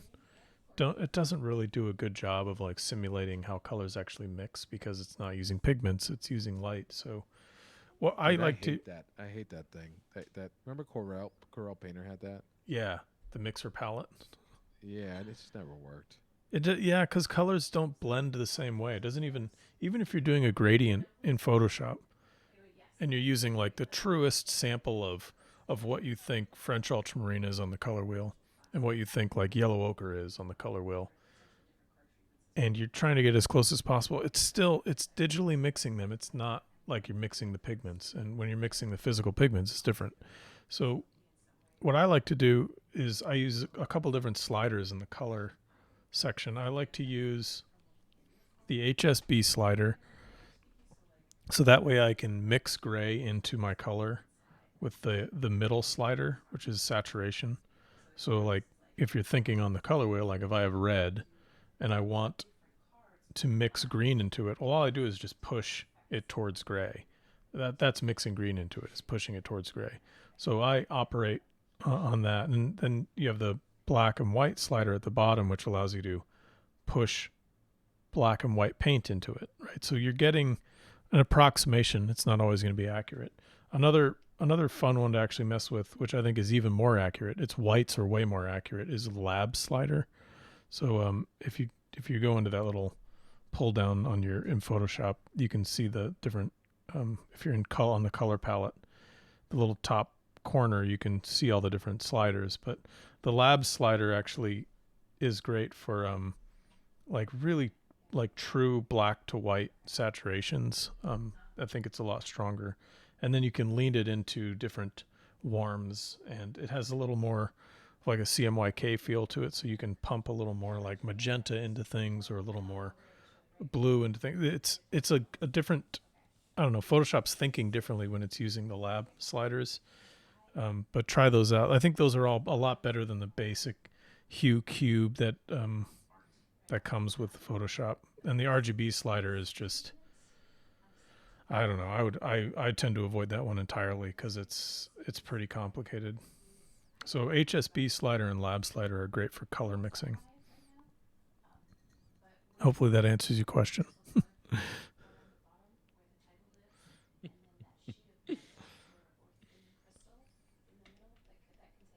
My answer would be just paint traditionally. Yeah, No, I'm joking. No, I'm joking. that's the thing is that I am I think it while you are joking, I think it's actually really good. Is like learning to. I would suggest like if you're trying to learn to paint digitally and you have no foundation in traditional mediums, it's going to be probably more challenging because my when it comes to making mixing colors and picking colors, I'm basing it off of my knowledge of how to get to those colors in oil paints. So Right. practicing at least with get some paints and start mixing them and use a limited palette first and then start introducing more colors. That's just going to help your digital stuff way better because you can start thinking in those terms. Like I think in the terms of like, oh, how would I make this color reach this? Well, if I was in oil paints, I would add French ultramarine, which is a blue that's kind of sitting towards red, just ever so slightly sitting towards red. So that's how I would go to my color slider here and I would find like, okay, where's the blue? It's not purple yet, but it's kind of sitting towards red. There it is. I'm going to move the slider to that. That's kind of where my French ultramarine neighborhood is. So that just helps me get to colors quicker because I know how to get to them traditionally. That is like that thought process that you just said. It's it's so simple what Tyler was saying, but the that thought process, and I'm take this is my opinion, really shows the value of understanding traditional and going into digital. It's really hard to understand. I found it's hard to explain the how colors interact with each other when you're just starting off digitally, Mm-hmm. um, because you fit the physicality of the colors interacting never really happens. I mean, you could use a blender brush or a mixer brush, but it doesn't really. You know what I mean, Tyler? It's like Yeah, it yeah. doesn't give you. It's like a faking the way they interact. Like physically mixing them can tell you a ton, and it's not like you have to be a colorist, to understand how to mix color digitally. It's just go understanding, have a solid foundation in that. I think it's goes a long way. Uh, and I mean, I'm uh, actually teaching a course through Visual Arts Passages, a mini course, 5 weeks about that. But I'm using head painting as a subject and how to go from traditional to digital. And some people might think it's a really large leap, but it kind of isn't at all. I mean, Tyler's truth be told, Tyler is the one that essentially taught me how to paint digitally, and it was just a 3 hour, not even like an hour Photoshop demo that you said, like, hey, check this out. You could do an underpainting. Here's how you do that. Then your second layer, can first layer could be your drawing, second layer could be your underpainting, third layer could be your color. This is how you do it. And I'm like, oh, well, it's the Yeah. same thing. He That's goes, still yeah, kind of that's what how I've I been trying to work. tell you. Yeah, yeah, that's exactly how we work. And so I'm literally doing the same process. We're actually doing it, Tyler. We're doing the same thing We're right doing now. the same thing right now. I'm not using, but I could see like what Ray's doing. He's got, well, you got some burnt sienna in there. Is that right?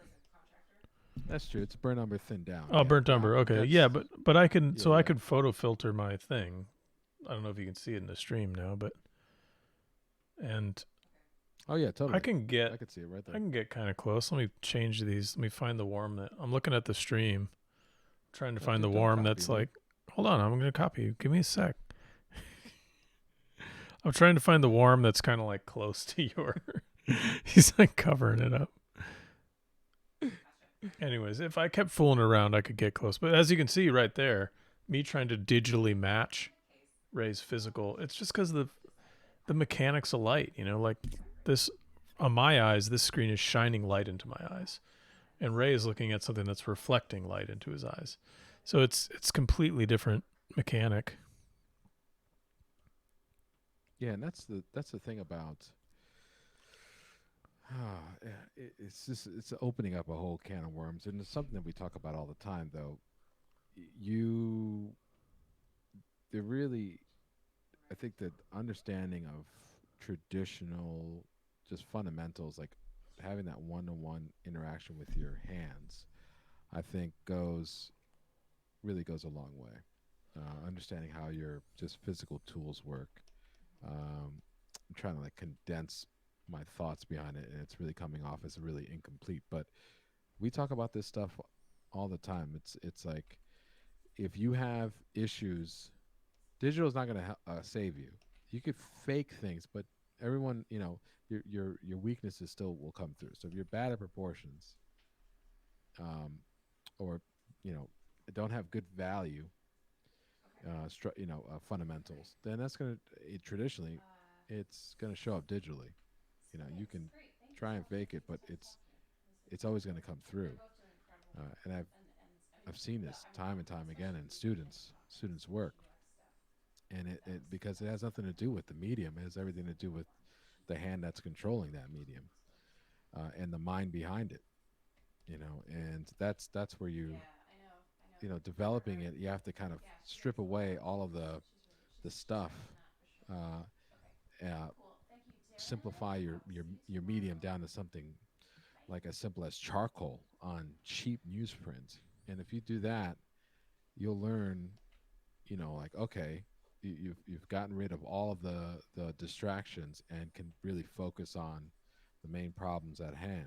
What are the fundamentals, and you develop that stuff, and everything gets better. I And think that's perfectly said, man. The fact that like traditional mediums, there's a lot of limiting your distractions, right? Like all you have is the paper, you got charcoal, you got an eraser. Um, Whereas in Photoshop digitally, you have every possible option under the sun. It's like everything, all the colors that exist in the universe. It's just too much. But there's a great way of sort of training yourself by limiting your options. So when you're just working on, you know, just drawing a person's head with charcoal, you can really train yourself up a lot easier and not be overwhelmed by decision paralysis, essentially. yeah, that's great. That's a decision paralysis. Yeah, that's it. That's 100% it. Um, yeah, it really is. It's just get yourself started, with just simple things, and just, I guess, like what we were talking about with Gibbs, you know, just simple exercises for yourself in terms of just draw something, just something simple. Light a white cup, put a desk lamp, get a good strong directional light source. here we go. Here's an exercise, and just put it on like a white piece of paper. Just put everything white and paint that, or try and draw it just with charcoal and on white paper. And read up on the form principle. You know, light side, shadow side. The principles of chiaroscuro. Light side, shadow side, forming cast shadows, sequence of light, light, middle tone, form shadow, cast shadow, and then finally light advances and dark recedes. How to achieve depth in your pieces. And so, if you read up on that stuff and you just practice it over and over again, I think you would have learned a lot. And then you could literally take that right back into digital work, and the skills will transfer. Yeah, totally. And by the way, digital is not bad at all. I mean, like, digital helped me understand painting more. It's also it's not like a complete, like, just microphone for your traditional stuff. It Digital has so many great advantages, like the fact that I like to joke that it's the you have unlimited art supplies and your paint dries immediately. Yeah. Dude, that was what uh, that was like with the first time I did a full, like when I started doing illustration, all my illustrations were in oils, and I was doing a D&D piece, and I was like, you know what? I'm going to do this whole piece digitally. And I did the painting and I left. It wasn't great, whatever, but I left like my studio and was like, that was incredible. I didn't have to clean up anything. Didn't have to worry about anything drying. I could make corrections like crazy on the fly. It was it was yeah, it was like that's why we're not poo pooing digital here, because we both work no, God, digitally a no. lot. It was like a massive game changer when it comes to like flexibility and learning about painting and stuff. So it's super valuable. Don't get me wrong. I think we're both advocating for having at least some background with traditional mediums, so that you can learn even more about art creation. Right. Yeah, that's the key. No, tech is good. Tech is good. uh, yeah, it's so funny because I guarantee you, if there was a question kind of poo-pooing digital, we'd be like, well, actually, digital is actually freaking awesome and Yeah, makes you a better traditional painter. yeah. It's give and But take, right? They both I don't know. They both give to each other. But I think that's true about it, any medium, right? Like it gives exactly. to each other. Knowing stuff about acrylic is actually helpful, and knowing stuff about oil painting, they're all give and take. This is the reason why this is all like 100% Billmon. Our way of thinking about it. Like, the medium is just, who cares? Yeah, Bill was always about that. It's like it's the same stuff. You take doing the same steps. You just learn the idiosyncrasies of the medium, and it's just, yeah, yeah. And in the end, it doesn't. It really does not matter about what you're painting with. I mean, I think no, that's why, because we were in art school when you're hearing all this stuff about like all that. We were hearing all this stuff, and maybe it still goes on, but it's like, oh, that guy used photos, and that's how he got to his finish, and he shouldn't be doing that. And I remember Bill being like, it doesn't matter. Did you do a good painting? I think Drew Struzan said the same thing. It's like, did you do a good painting? Was it a good painting? Did you ruin a brush while you did that? Did you use photos to get to the good painting in the end? Does it matter? No. right, It right, it it's about how you got there. right, I mean, not it's sorry, yeah. it's not about how you got there. It's about the It, final painting. it's about the final. It's about the finished product. Yeah, and it's just, yeah. Don't waste your time getting caught up in on any of that stuff. That's Tyler and I wasted too much time, basically, just Arguing with people. it's so, but yeah, it's just like, the only people that care about that stuff is our art students, really, or people who aren't in the profession. I honestly, or I shouldn't say that. There are people that do care about it. I just, it's 2022, right? Yeah. Is It's it? just, I think it is. is it? I think it is. Um, it's just, the world is so big. Yeah. Don't argue about those techniques and approaches. You know, Who cares? Just find argue something about the if way it works. Conan the Barbarian's better than Predator. That's what you should be arguing about. Well, yes, I think it is. Well, see, now we could argue, but we won't. We've had this argument. Lord Durnable says,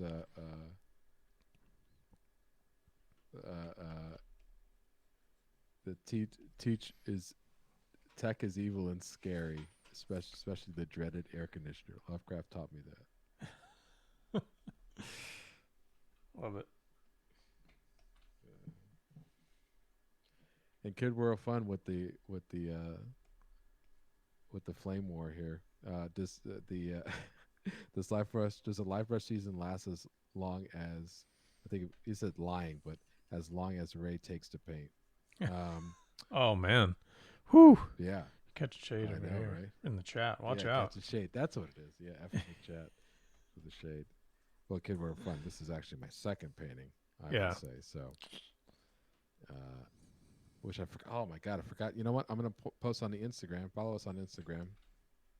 I got to do that. And Tyler, you should send me Wait, your. what are we doing? I'm posted. I got to post that finished painting. All right. Oh I yeah, said, that's oh, right. it was That's in the right. thumbnail. Yeah, and we're gonna try and, I'll. as Ray was saying, we're gonna try and put more stuff in the Yeah. Instagram. If you follow us on Instagram, you'll find out that you're actually wrong. Thanks for Yeah, stopping by. rude, incredibly rude. Yeah. You know what's funny is that on the the other seasons, is especially season 1, it was us laughing about that, and you just on Oh, me. I know. Ray, don't take another day on this. Are you done yet with this thing? Ray, wrap it up. Wrap it Yeah. up. Meanwhile, Thomas Blackshear is taking 2 months of painting. A month per painting. Yeah, it's all about relativity, right? Like, what were some of Yeah, those? yeah. We were looking at that Eli Rippin stuff, those like crazy books that Zhao Ming Wu had brought back from China. Um, and it was like, oh, the like dates on some of those Rippin paintings were A 20 couple of years. years. Yeah. Like, I mean, I think it was that one big like funeral procession that he did. It took him like 10 years, and it was like 12 feet wide or something. So Is that sometimes right? it took a long time. I can't remember the exact dates, Wow. but I wish I had those I believe it. Chinese versions. Dude, those books are great. They're huge. They're large format. Yeah, I've got a couple of them. You got I a couple of have them, right? I have like a Mian Situ one, amazing artist, Right. Yeah. absolutely incredible. And I have one of Zhao Ming's like drawing, like charcoal drawing ones. I have. Yeah, I think I have that too. I have both those books. I think we both got the books at the same time. Yeah, because he It had was them in his through. closet. Did you get one from I Xiaoming? got them Because I from thought him. we. Yeah, I paid him for them. Oh, okay. I got it from my buddy. It could have been, geez, a friend of mine's was from Taiwan, Oh, and okay. all he did was just ship the books to his place in Taiwan, and then he went home over break, and then came back with the books, Oh, yeah, that's great. and so we just all paid him, you know. Nothing And he's like like, the just pick, art yeah. book black market. God, remember there was that store in San Francisco in Chinatown, the bookstore that had them, but it was like depending on what they had in stock. Oh, I see. There were these large format, beautiful reproduction paintings of pages, like these art books with it's just images. That's it. A little blurb in the beginning, and that's it. Yeah, no words. And it was no words. Perfect for Tyler and I. Yeah, I can't read, but I can read pictures. So Tyler and pre Dune Ray, pre-Dune Ray, before you became something else. Yeah, yeah. The Stone Seat says it seems like every time a new medium comes along, it's immediately bad. Did artists look at acrylics the same way when artists started using it? Yes, they did. Um, Yeah. They, everybody takes a dump on anything that's new.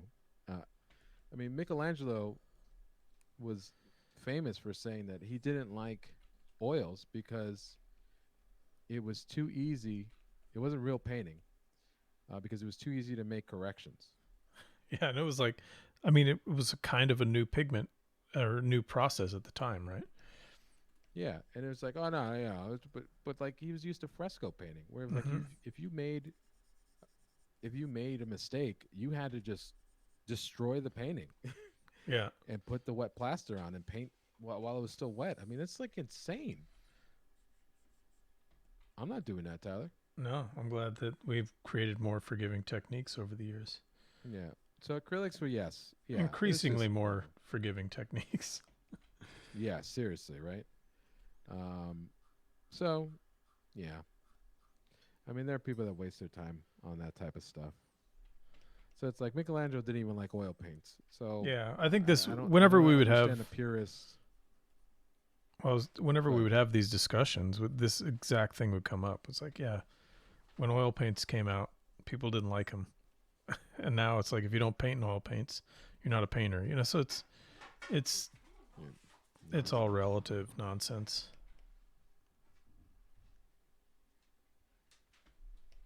What we're trying to say is paint the way you want to paint. Don't listen to anybody else. But do listen to us and when it give, comes to gi- and but just listen to us with everything though. yeah, and but mostly Make sure you like when take it comes to everything we like say. what movies are good and what movies are bad. Yeah, I was just gonna say, and give Ralph Bakshi's Lord of the Rings a try.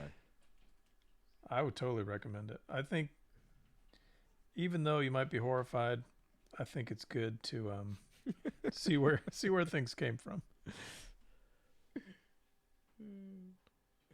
I love it. I love it. I don't know if any of these are hitting the mark. Sometimes this happens to me when I don't have like an art description handed to me. I can't figure out how to do an image. Well, we could workshop it, like you and I just chat about it. Yeah, yeah. I mean, I think I want to get these little sketches out of my system, and then I'll reapproach. But yours is coming together, man. Sometimes, well, hopefully not too soon because I'm really enjoying this season. Don't finish that too quick. Don't do that. Uh, yeah, it's gonna. I'm trying to I'm just blocking in this stuff, and then so that I can be ready to go for my paint over in color. Nice. Basically, yeah. So for those of you who don't know, I'm using this basically as an underpainting. It's a guide for my colors to put on top. It's really a fast way of painting. And the way that most digital work, a lot of digital artists work like this. Yeah, I still work that way. I do a lot of work black and white first because I want to get my values really strong. Yeah, and drawing, right? I mean, it's like all about it. God, I'm so like that's the thing. It's all about the drawing. It's all about the gesture. It's all about the values. I love color, and if you see my work, It's all about color. it's all about color and light. But I will tell you that it values drawing, and what I mean by drawing is form, composition. All of that stuff matters more than color in my work to me. So, goes to show you how much emphasis I put on it. And that's something that we talked about all the time and for illustration work. You know, the Yeah, way we were trained. It was like that. None of that matters, and it turns out when it comes down to like, even though your work is super colorful, it is all about getting all that stuff right first before you go into the color. right. Somebody actually, I forgot who it was. I get like Instagram messages from here, from time to time. And I remember one person had put my work into black and white and was saying like, "I can't believe how well it works in black and white. It's just like it's like great in black and white." Mm-hmm. And I was like, "This is literally how I planned it. Yeah, It's that's how just it starts. all in values. That's how it starts. Regardless of my how I start my planning, whether it's a drawing first, like I did in season 2, or gouache lift out, like I did I did a lot of that in season one, and then just started with color. Or what this is, lift out with opaque values. Um, Capron says, Ray, was the first paint a wash of burnt umber on yours? Yes. So if you look at the VOD from last week, uh, you'll see it was just a wash of burnt umber in gouache, and then I lifted it out. If you look at the tombstone painting, I really got involved with the lift out on that Yeah, and that was season one. That was one. season one. Yeah. Yeah. And we haven't. Last week's VOD hasn't gone up on YouTube yet, but it's still in the Oh, Twitch. okay. It's still in the Twitch VOD, so you can see it there. Sending them. It's there. It's there. It's there. It's I on swear. YouTube. It's on YouTube. No, but I mean, it's the Twitch VOD. That one's up, but the YouTube one isn't yet. It will be tonight, but and then I'll try and get this one up tomorrow. The thing is, like, with YouTube, I'll like edit a little section of the piece. Like, I'll clip off a little bit of the ending, so it doesn't just sit in that waiting screen forever. And then it'll take YouTube all day to render it. So It's got a lot of post. You got to take it into post. yeah, I got to work on it. I got After Effects. Yeah.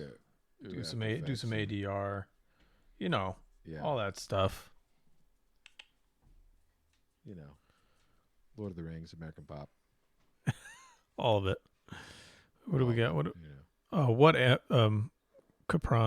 Capron? What am I going for? I don't know. I'm trying to do. I want to do like a character portrait of this character from a novel I'm reading now, and that's kind of what I'm going for. But yeah, I don't know. I'm just fooling around with it at this point. Hey, this is basically what you're seeing in Tyler's, on his screen is how actual art was being made. Yeah, It's like, right? The idea stage is like usually, I don't know. I don't know what I'm doing. And I like this stage a lot though, because it's just like, I'm just gonna go until I get a cool image. Maybe that's what's useful about this for folks in the chat. It's like, paintings don't just come out of nowhere fully formed. There's a lot of like struggling with the canvas and fighting with the painting, especially early on. It'd be great if they just popped right out. Oh man, I would love it. Dude, I spent so much time on just adjusting this reference and composing it and just, oh my God. Which is probably what I'll do once I finally get like interesting composition. I'll probably spend forever trying to get the reference just right. Well, it's just, it's so much. And then designing the colors, designing the light going through it in this kind of S pattern way, I do a lot of that. For those of you who don't know, I do a lot of that stuff in Photoshop on my reference so that I'm planning a lot of it out. So I could just focus on the drawing and painting issues, but like that stuff just is, maybe I should live stream it one day, just spend like a couple hours. It won't be it's not going to be as interesting as Tyler's. It's just going to be me just cutting it and chopping up my reference, but it could work. I should maybe think about doing that. I bet people would like to see that as a process. Yeah, there'd be some value. Yeah, sure. I mean, they're mostly here to hear our incredible voices talking about, bullshit, talking about movies and stuff. That's what everyone's here for. Pardon my French. You're bilingual, man. You can't help it. I know. I speak Spanish Trilingual, now. my bad. Speak Spanish now, and a little bit of French. You're trilingual. That's right. Yeah, speak Spanish now. I could say I want something. All right, we got questions. Oh, we do. Oh, do we? No, we don't. I don't know. Oh, yeah. Gibbs Santos. He's asking me, not you, Ray. How do I prepare my reference after this stage?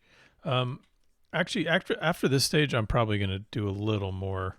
I'll get a lot tighter with this drawing. And then, like, to be honest, I for reference for me, I have a weird relationship with reference. Like I start to lose fluidity and flow and all the gesture and energy that I would have in these sketches the second I start getting like really really tight reference. So I tend to get just like reference for the heads and the hands, and then collect reference for all the other stuff that isn't like exact. So let's say this guy in the corner down here where my cursor is, let's say he has like a fur coat. Well, I wouldn't go get a fur coat and put it on and photograph me. I would probably I'd probably have an image board of a ton of different fur coats, or like furs and Viking gear and all kinds of stuff. And then I would craft the image from that. I tend to avoid getting like perfectly exact photo reference or 3D reference of what I'm working on, because it stiffens things up for me. I like to maintain a lot of flow and energy. So I do a lot of bashing things together, kind of like what Ray was saying, where he's tweaking a whole bunch of stuff with colors in Photoshop. I tend to do that. I'll probably get like great reference for this guy's, if I were to do this guy in the corner down here, I'd probably get really good reference for his hands and his face. And maybe that would be 3D or it'd be photos or sculpture or whatever. And then I would use those bits, and then I would probably do a image board for everything else and do a lot of making stuff up. I like to make stuff up as I go.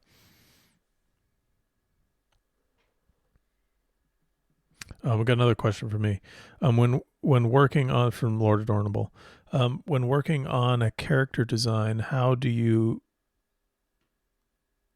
I guess, go about looking either over designed or too simple? Oh, because how do I avoid looking over designed or too simple? Ooh, that's all about your own. I think that's. No, I guess there are principles here to deal with. There's aspects of like over design, which is like whether something's busy or not. It's pretty easy to make things really, really busy, and those are design principles in themselves, and so don't be afraid of like looking up like fundamentals of design and composition, because those adhere to character design as well. You know, if your character has, you know, if the most important part of a character is that like triangle of their head and shoulders, like that's if they're going to be in a game or if they're going to be on film, most of the time that's what you're seeing the most of. So that's where your visual interest needs to be. So if you have like a really really detailed, you know, knee down to foot, I mean that's just not the right place to put your design elements. So you can over design a character in that way, just simply by making them too busy. You know, if your character looks like a Gustav Klimt painting, you might have a little too much going on in the character design. You might want to simplify it. Underdoing it, I think, is just a matter of, I don't know. For me, an underdone character is missing the qualities of clothing that are real, like the textures and the variety of texture, the variety of value, and you know, each, if you look at the clothing you're wearing, each item has a different overall value if you were in black and white. And each item also has a different texture, unless you're wearing like 100% denim, everything has a different texture. So putting those nuances into your character design, I think, is important. And if you don't, the character tends to look under-designed or very flat because they're missing the actual textures of clothing, things like that. Those are just some little tips. There's a million other ways you can go about this, but I think that leads right into the story, right? That is the narrative surrounding that character. yeah, that's an important thing to think about in your design.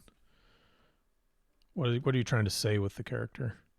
If you're not trying to say much, then yeah, they can be under designed. But if you want to say a lot more, then you should put the story elements in the right place, in the focal points.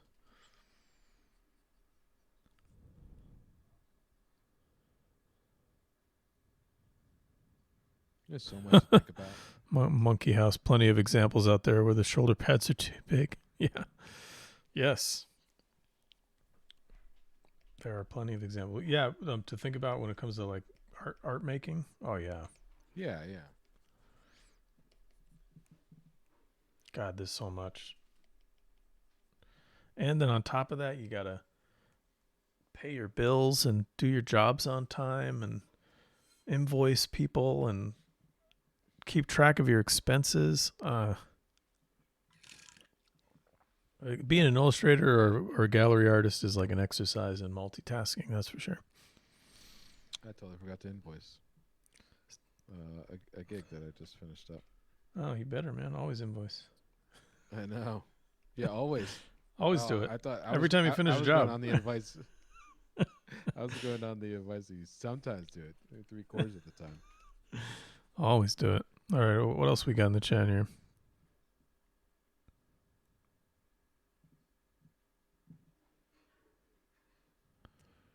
Nick DeLuca says, "What type of historical armor designs would you guys like to see more of in fantasy? I've been getting into researching Bronze Age armor and think some of those designs are really cool." Oh, great question. Or great comment. I mean, I have answers to this. What do you got, Ray? Um, if we can do away with the shoulder spikes that impale, like that will maim a character, any armor designs that will maim a character if they try and either A, turn their head, or B, try and put their arm up to block an incoming blow, uh, would be great. Yeah, I have big opinions on this too, and that's definitely high on the list of killing yourself with either your own sword because it has like spikes that go back towards your hand, or your yeah, if you raise your shoulders and you cut your own head off with your own shoulder pads or pauldrons, I guess would be a more accurate term. But I hate boob armor. I'm a huge it should all be done away with. It doesn't function. It's not functional armor. Um, should never be seen Yeah, anywhere. I, not much of an argument there you're gonna get from me, man. I'm like, doesn't make any sense. But I historical wise, I do. I there's a lot of I don't know. I mean, most movies and stuff I've covered like all of it. I think some of the earlier armor is really interesting and can be done well and is rarely done well. Like um, early medieval armor, um, Kingdom of Heaven, that Ridley Scott movie, actually did a pretty good job with that because they mostly wore chainmail at that point in time. There wasn't a lot of plate, so and most of the time it's hard to make a chainmail suit, a tunic look interesting. But they did a pretty good job, I think, of dressing that up and making it a little bit accurate and cool.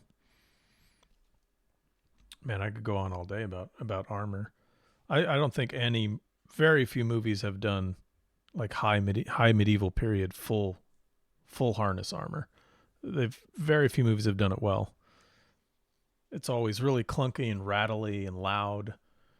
Um, man, I could go on. With this could be we could do a whole episode on armor and how crappy it's been throughout film history. Well, it's like you're literally taking something that needs to be done fast, right? Relatively speaking, uh, whereas like a suit of armor would be handed down because it's literally it'd be the price of like a car or something like that, right? Well, what's I the mean, crazy expensive. The only the crazy, richest right? people were able to afford and use armor. And it was custom, and it was Yeah, custom fitted, right? So I can see the constraints. Obviously, in film, it's nearly impossible to do that. But man, I would love to see one that did it right. what movies got close. What movies got close to like full harness, like the full metal Yeah, suits? yeah, yeah. It's super clunky looking and like uh, almost ridiculous. But Excalibur actually does a pretty good job. They're a little like oversized, but it does a great job with the amount of armor that they would have worn in the medieval period. Not in Excalibur, even though Arthurian legend is almost certainly a myth and didn't really occur, but and didn't take place in the medieval period. But they did great doing medieval armor on a story that doesn't really take place in the medieval period. The King, the armor in the King was pretty good. I saw that Gibbs Santos. Wasn't historically accurate, but it looked really cool. Definitely looked really cool. Um, What about The Witcher? The Witcher. Yeah. Well, I mean, fantasy. It's hard to say whether it was accurate or not. Yeah. Sword play wise, I think I've advocated for this on the stream before, but there's a Ridley Scott movie called The Duelist, which is probably God, the yeah. best sword fighting movie that's ever been made. It's fantastic. Check it out. And every frame of that movie is a painting. It's just wonderful.